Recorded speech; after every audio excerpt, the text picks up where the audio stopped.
57,000 jobs. That is how many jobs that the U.S. economy added in June of 2026. And that's against a Wall Street consensus of 115,000. That miss, it's not a rounding error. It's a growth scare. And it's happening at the exact same time that oil has crashed 28% since its pre-ceasefire peak. And there's a law that could ban institutional investors from owning 350 or more single family homes. And it's sitting on the president's desk right now, just waiting for a signature. And New York City just froze rents on 1 million apartments forever.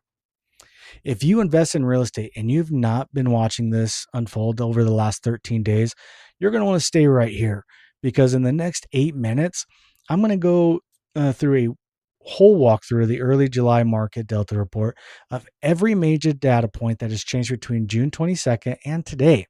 And I'm going to tell you exactly what it means for you and your next deal. My name is Robert Homewood.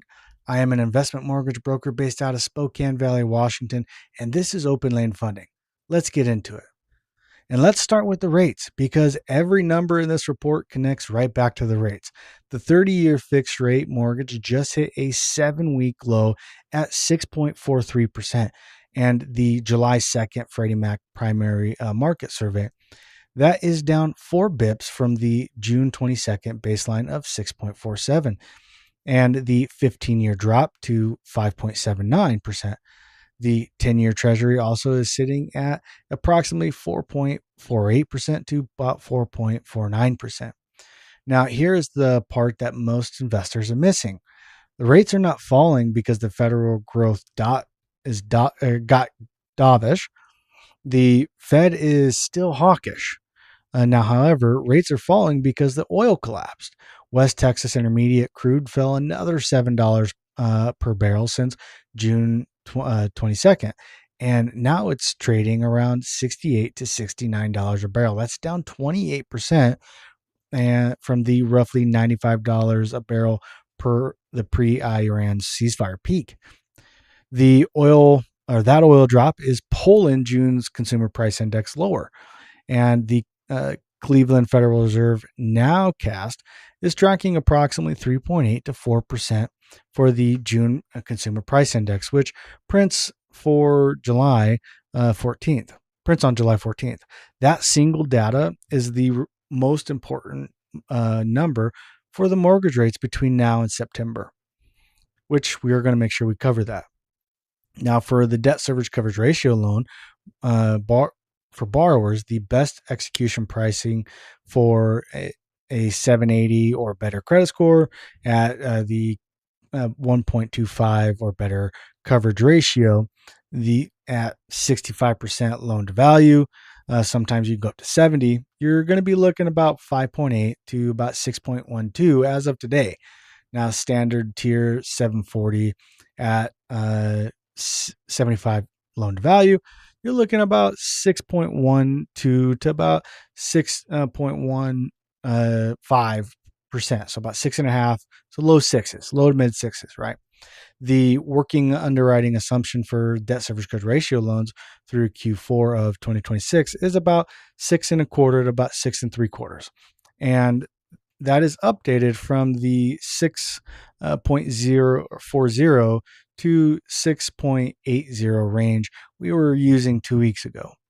Then that job report number at 57,000, we need to put some context to that. So April and May, we were both revised downward at a combined 74,000 jobs.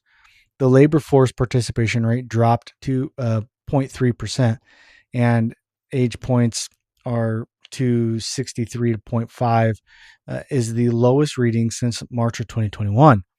And that is why the unemployment rate actually ticked down to 4.2%, not because people found jobs, but because people stopped looking for jobs. And that's bad. The Atlanta Federal Reserve GDP Now model crashed from 2.5% on June 25th to 1.2% on July 1st. That is a genuine growth scare. And here's what most people miss. You now have a stagflationary setup where growth is slowing, inflation is still above 4%, and the Federal Reserve's dot plot still points to another hike. The CME FedWatch probability of a July hike fell from 37.6 to approximately 24.4% post the jobs report that we just had last month. But the year-end hike probability is still elevated. Here's a question. Here's a question I want you to sit with. If the Federal Reserve has to choose between fighting inflation and supporting a slowing economy, which one is it? Or which one wins? History says they fight inflation first, even if it hurts growth. Now, that means the rate environment through year end is not as friendly as the 7-week low headline suggests. You cannot plot your deals around 1 week of data. You have to plan around the whole institutional scenario that's playing out right now and which one has the highest probability. So I'm going to take a quick pause here. If this kind of data-driven breakdown is useful to you, do me a favor, hit that subscribe button, hit that follow button, and on whatever platform that you are watching this on. And I put content like this out every single week, Monday and Friday, with an educational video on Wednesday. So let's jump right back into this report. The Case-Shiller April 2026 national is sitting at plus 8.8% year over year. Federal Housing Finance Agency has April down negative 0.1% month over month, but is up 2% year over year. These two data points tell a different story. Home prices are technically appreciating on a normal basis, but at 3.8 inflation, we are in the 11th consecutive months of real terms price decline. And in plain terms, house costs more, for dollars, but they're worth less in purchasing power. So Chicago is now the single best performing city in the 20-city Case-Shiller Index at plus 6.5% year over year, and that's confirmed an all-time high. I know that as a mortgage broker, I deal with investors in Chicago, and the city of Chicago has put a lot of regentrification to try to get investors in there to make these neighborhoods nice again so that they can help build the communities properly. And this, again, this is an all-time high for Chicago, so good for them. They've been putting a lot of work. The Federal Housing Finance Agency's East North Central Division, Chicago's division, leads nationally at 4.4%, and that's year over year. The Seattle is now the worst city at negative 2.3%. Does that shock anybody? You get a governor or a mayor who is saying, hey, and a governor, you get a city, a state really that says, hey, we're going to take away all your money. Okay, well, you're going to flee, right? The Mountain West Division, which includes markets like Phoenix and Denver, posted negative 0.8% month over month, which makes us the weakest of any division, which is kind of sad. For investors watching Spokane, the Federal Housing Finance Agency Pacific Division, which includes Seattle and Portland, and drags down the Western Washington reading, has Spokane fundamentals diverge from Western Washington, and they've been doing this for several quarters, so that's good. So Spokane is better than the other side. But here is where the headline, that rent data, it's not going to tell you. So apartment list final June 2026 national reading came in at negative 1.2% year over year. That is significant correction from the preliminary plus 0.7% reading that circulated in June 22nd baseline.